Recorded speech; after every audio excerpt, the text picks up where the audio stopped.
الرحمن الرحیم کہتے ہیں قربانی کا جانور اگر لیا جائے اور اس کا کان تھوڑا سا کٹا یا چرا ہو، کیا اس کی قربانی ہو جائے گی یا نہیں؟ دیکھیں کہ اگر قربانی کے جانور کا کان تھوڑا سا چرا ہوا ہے یا کٹا ہوا ہے جو تہائی سے کم ہے تو اس کی قربانی مکروہ ہے، تنزیہی ہے کہ بہتر یہ ہے کہ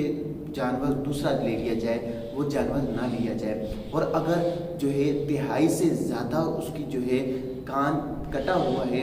تو پھر اس کی قربانی نہیں ہو سکتی، کیونکہ اس میں یہ عیب پایا گیا ہے۔ بارِ شریعت میں لکھا ہوا ہے کہ قربانی کے جانور کا اگر کان، دم یا چکی تہائی سے کم کٹی ہوئی ہے تو پھر اس کی قربانی جائز ہے، اور اگر اس سے زیادہ جو ہے کان کٹا ہوا ہے یا دم کٹی ہوئی ہے یا جو اس کی چکی ہے وہ کٹی ہوئی ہے تو پھر اس کی قربانی نہیں ہو سکتی، کیونکہ جو قربانی کا جانور ہوتا ہے اس کو ہر عیب سے پاک ہونا چاہیے کہ اس میں کوئی عیب نہ ہو۔ اگر کان کٹا ہوگا تو پھر اس میں وہ ایک عیب پایا جائے گا، اور